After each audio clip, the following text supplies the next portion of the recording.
Good morning. Good morning. Welcome or welcome back to Bookeemonsters. My name is PK. It is Tuesday, April the 2nd.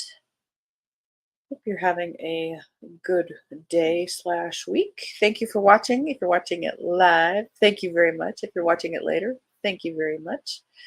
We will be looking at new releases. We do this every day of the week. And on Tuesdays, we look at mysteries and thrillers. And looks like there's a bunch. I've got a bunch of tabs open here. We won't take too much time. Quick announcements. We do have sprints tonight at 6 p.m. Mountain Time, 8 p.m. Eastern. They'll go for 2.5 hours. I do them every Tuesday and Thursday evening. And then on Saturday afternoons, starting at 1 p.m. Mountain Time, 3 p.m. Eastern. Kim says, good morning. Good morning, Kim. Mary, good morning. Happy Tuesday. Have a freshly brewed pot of coffee and some almond croissant. So all is right with the world. That sounds very, very nice. I'll be over in a little bit.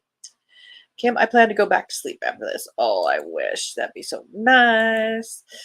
Mary, busy day today, going to volunteer at the Friends of the Library bookstore. Oh, that sounds like fun. And then off to the eye doctor for a biannual checkup. Gray and overcast. Well, since it was snowy this past weekend, we are about to hit 70 today. Hey, cool gamer, how you doing? Hope you're having a good day. All righty, let me get rid of this banner, and we will hop in it. Eye appointment today to get drops for surgery next week if I have it. Oh my goodness, it's eye day. Okay, we're gonna jump in. Well, my day is going to be spent. It's been an interesting week. Our service manager, who started last week, quit and is not giving us any days. Our receptionist is out for 3 days for bereavement, so yesterday was kind of interesting. Good news is, I quick jumped on our, we have an Indeed ad going for a technician, and somebody I thought who might be a service manager candidate came in and interviewed, and we hired him. He's starting today. So I'll be training a new guy again today. Yeah. Mercury retrograded all over us yesterday. All right. So the first book, and this one I actually had pre-ordered, is by Holly Jackson. Holly Jackson. She is the author of A Good Girl's Guide to Murder, which is a very good series. This is called The Reappearance of Rachel Price. Lights, camera, lies. 18-year-old Belle has lived her whole life in the shadow of her mom's mysterious disappearance. 16 years ago, Rachel Price vanished, and young Belle was the only witness, but she has no memory of it. Rachel is gone, long presumed dead, and Belle wishes everyone would just move on. But the case is dredged up from the past when the Price family agrees to a true crime documentary. Belle can't wait for filming to end, for life to go back to normal. And then the impossible happens. Rachel Price reappears, and life will never be normal again.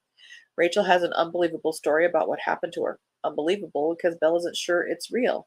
If Rachel is lying, then where has she been all this time? And could she be dangerous? With the camera still rolling, Belle must uncover the truth about her mother and find out why Rachel Price really came back from the dead.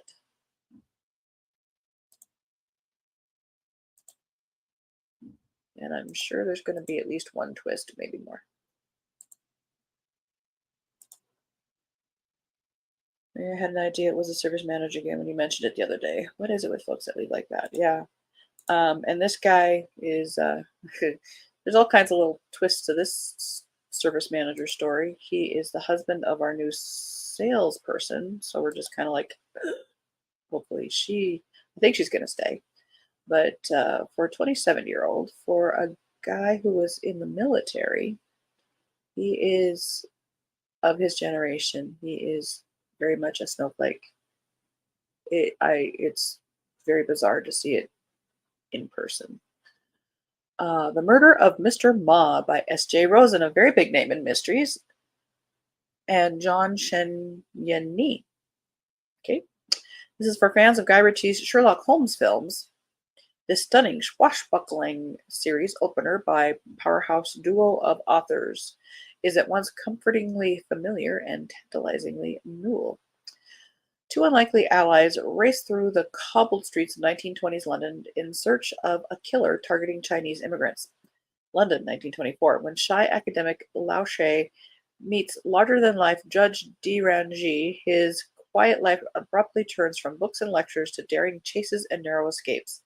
Dee has come to London to investigate the murder of a man he'd known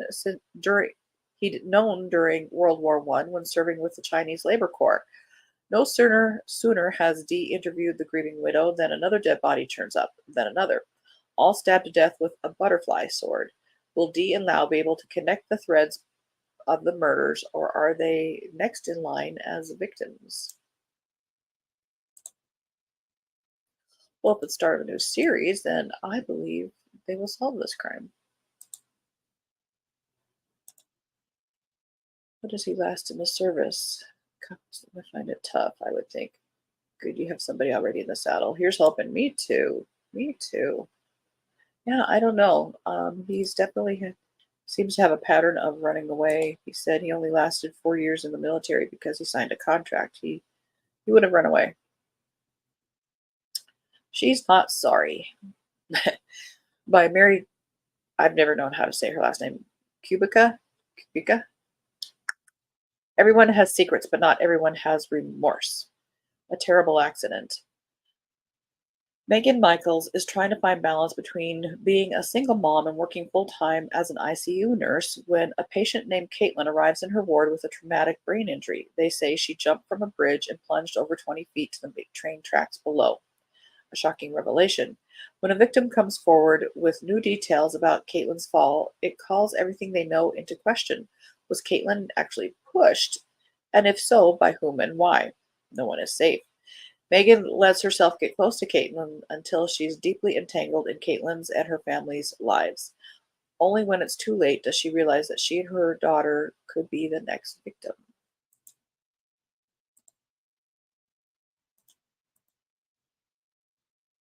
The Sicilian Inheritance. I hate to say it, but I'm so tired of snowflakes. Me too. Me too. This is by Joe Piazza. Sicilian Inheritance. Sarah Marsala barely knows who she is anymore after the failure of her business and marriage. On top of that, her beloved great aunt Rosie passes away, leaving Sarah bereft with grief. But Aunt Rosie's death also opens an escape from her life and a window into the past by way of a plane ticket to Sicily, a deed to a possibly valuable plot of land, and a bombshell family secret. Rosie believes Sarah's great-grandmother Serafina, the family matriarch who was left behind while her husband worked in America, didn't die of illness as family lore has it. She was murdered. Thus begins a twist-filled adventure that takes Sarah all over the picturesque Italian countryside as she races to solve a mystery and learn the story of Serafina, a feisty and headstrong young woman in the early 1900s thrust into motherhood in her teens, who fought for a better life not just for herself but for all the women of her small village.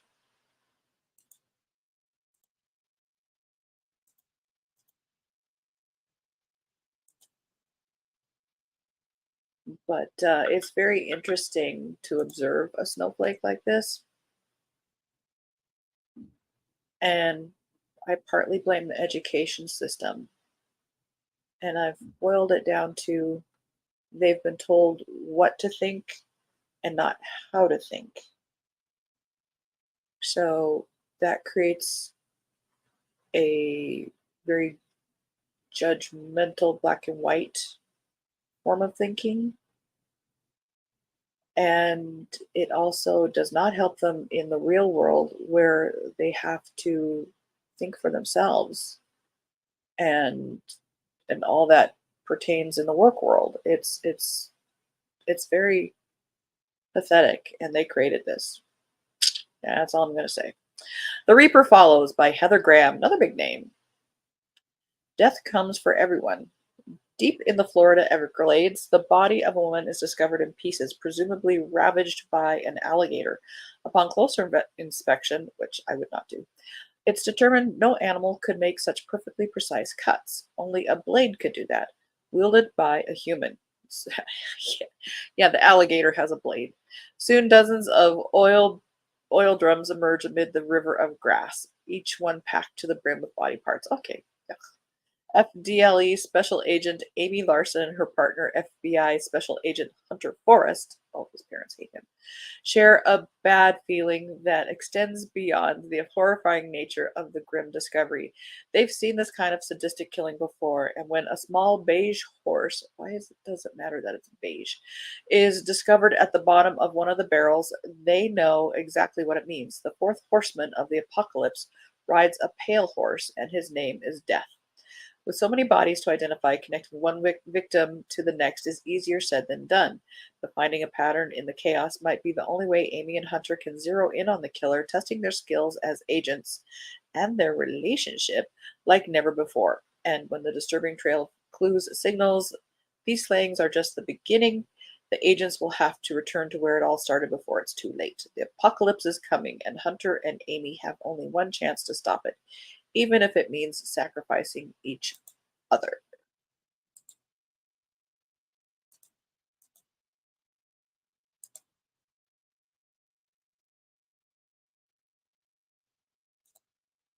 Other retired school district employee, I hate to say it, but I agree. This Reaper sounds particularly grim. Yeah. Sometimes I'm in the mood for a darker kind, but that seems like really darker. And this is why I prefer cozies. City in Ruins by Winslow, another big name, third in the Danny Ryan trilogy. Sometimes you have to become what you hate to protect those you love. Danny Ryan is rich, beyond his wildest dream rich. The former dock worker, Irish mob soldier, and fugitive from the law is now a respected businessman, a Las Vegas casino mogul, and billionaire silent partner in a group that owns two lavish hotels. Finally, Danny has it all: a beautiful house, a child he adores, a woman he might even fall in love with. Life is good. And then Danny reaches too far. When he tries to buy an old hotel on a prime piece of real estate with plans to build his dream resort, he triggers a war against Las Vegas power brokers, a powerful FBI agent bent on revenge, and a rival casino owner with dark connections of his own. Danny thought he had buried his past, but now it reaches up to him from the grave to pull him down. We'll be back in again. Old enemies surface, and when they come for Danny, they vow to take everything, not only his empire, not just his life, but all that he holds dear, including his son. To save his life and everything he loves, Danny must become the ruthless fighter he once was and never wanted to be again. Dum, dum, dum. On a lighter note, let's do a historical. This is by Eleanor Coons, second in the Ancient Crete Mysteries on the Horns of Death. I have not read this series, but it intrigues me. I like that era. Ancient Crete, 1450 BC. Young bull leaper Maris finds Doozy, the newest member of the bull leaping team, dead in the bullpen early one morning. Made to look like he met his end on the horns of the bull, it's clear to Martis that this was no accident. Martis once again finds herself thrown into a dangerous game of hunting down a murderer as the deaths start to mount. An old friend of Martis's sister and possible lover to Doozy is the next person to be found dead, and Martis's investigations lead her to believe love and jealousy are at the heart of these crimes against the goddess. Is someone targeting the bull leaping community? Or is there something else at play? With only the shade of her sister Argy to confide in, Marta struggles to untangle the growing web of secrets which stretches around her.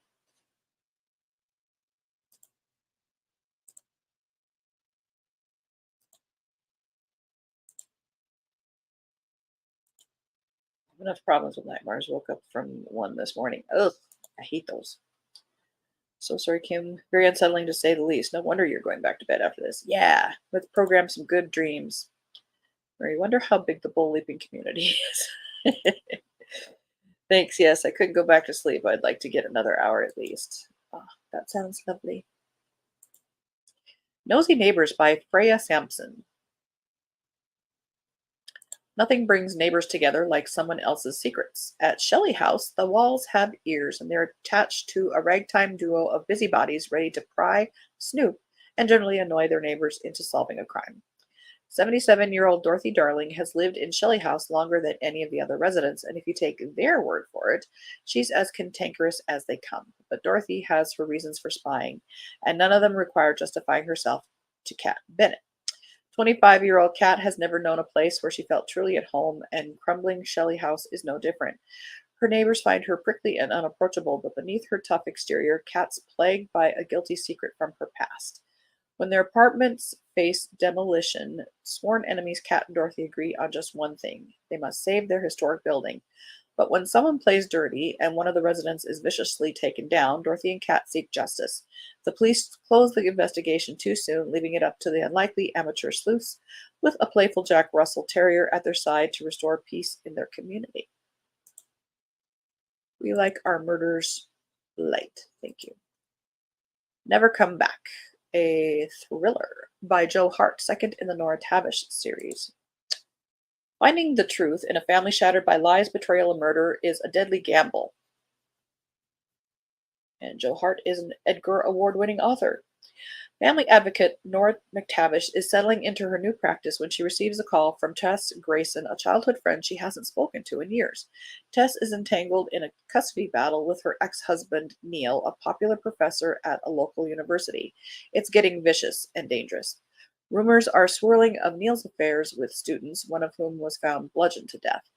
Though the charges against him were dropped, Tess doesn't want the man anywhere near their 9-year-old daughter. But as Nora digs deeper into the shattered Grayson marriage, she sees more sides to the story than anyone anticipated. Which side she can trust is the question.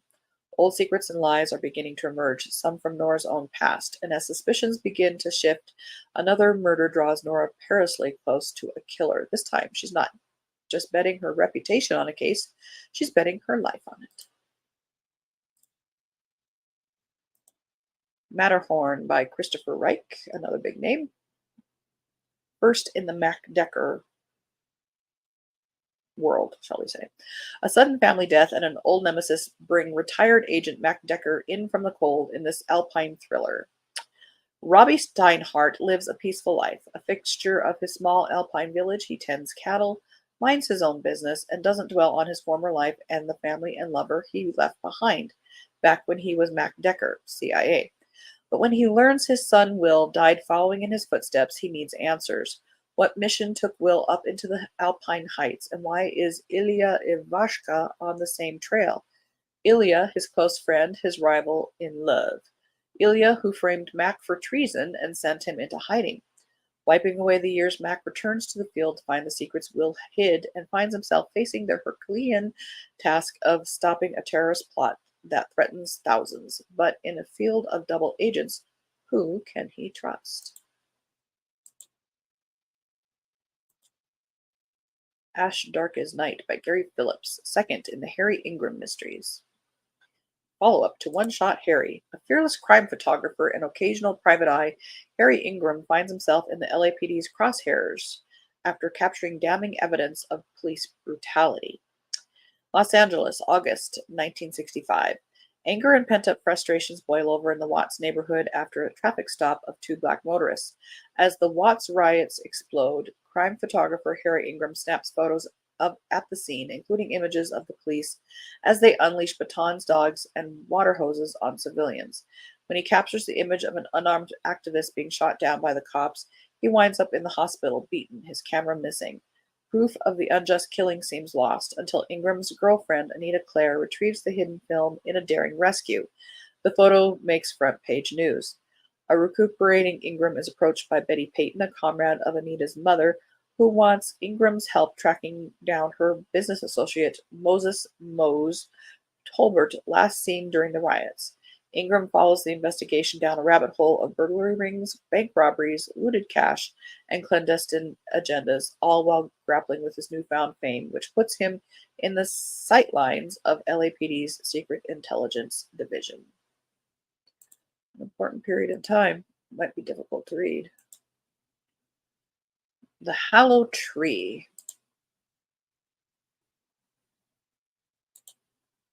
Some big names on board today for those mysteries. Will keep my eyes peeled when I go to the library today. Aha! Books like Nosy Neighbors is why I watch Tuesday. Yeah. There are some hidden gems, which is why gotta look at everything. That is why I do this. You have to look. Nobody's doing it. Sorry, coffee was required. The Hollow Tree by Philip Miller, second in the Shauna Sanderson mysteries. Investigative journalist Shauna Sanderson is attending the wedding of her closest friend and former colleague Vivian. But the night before the wedding, Viv's reclusive school friend Dan jumps from a roof to his death.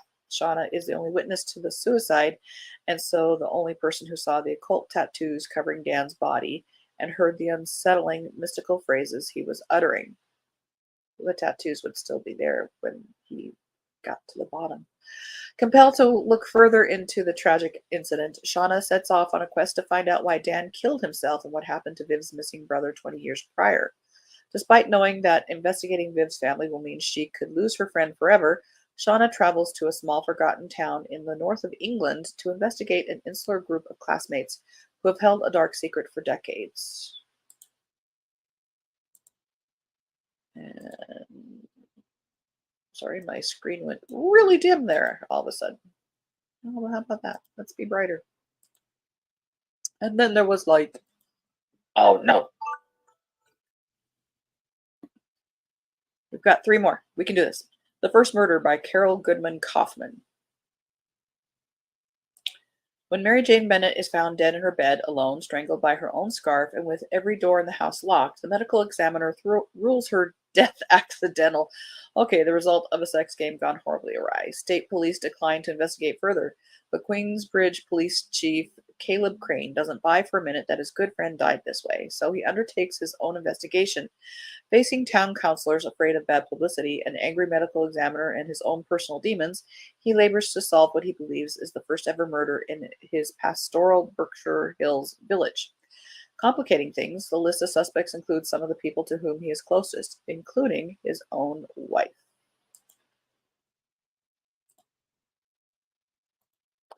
The Father She Went to Find by Carter Wilson.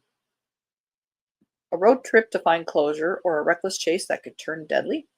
Penny has never met anyone smarter than her. That's par for the course when you're a savant, one of less than 100 in the world. But despite her photographic memory and superpowered intellect, there's one mystery Penny's never been able to solve.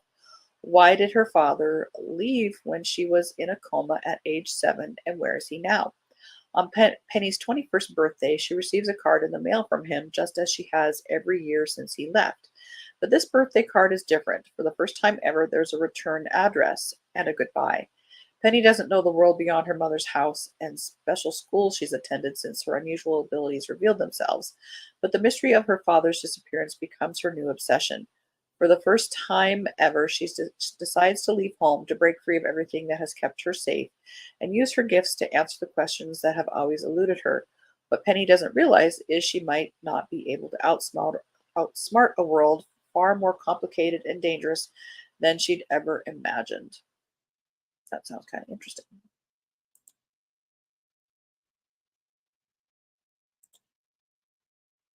Interesting to see if they can pull off somebody that smart. You know what I mean? The Audacity. This is the last one. By Ryan Chapman. A bracing satire about the implosion of a Theranos-like company, a collapsing marriage, and a billionaire's philanthropy summit, etc. In 72 hours, a blockbuster expose will reveal Victoria Stevens' multi-billion-dollar startup as a massive fraud, and Victoria has gone missing. Has she faked her death, leaving her husband Guy Sarvanthanan to face the fallout and potential jail time? Should Guy flee to his native Sri Lanka, an outcast and a failure? or embrace denial? Opting for the latter, he takes the corporate jet to a private Caribbean island where the 1% have gathered to decide which one of the world's biggest problems to eradicate forever.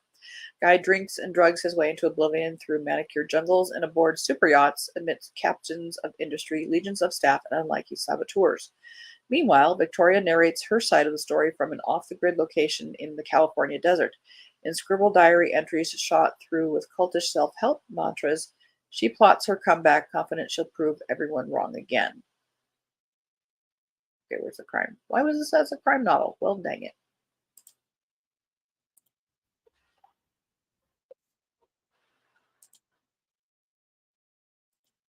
All right, that's it. We made it. Woo! All righty. Well, let me get the right banner up. There we are. All right. Thank you guys so much for being here. Hope you have a good Tuesday.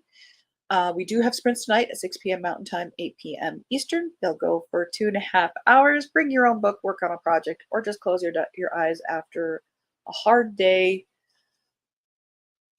Lull yourself into sleep if you are 2 hours ahead of me. We just appreciate that you do come by. Tomorrow's morning show will be looking at romance, and Thursday morning will be fantasy and science fiction. Have a good day, everyone, says Kim. And Mary says, thanks so much. Hope you have a good day. And Kim, have a great snooze. Oh, sure. You couldn't wait 30 seconds.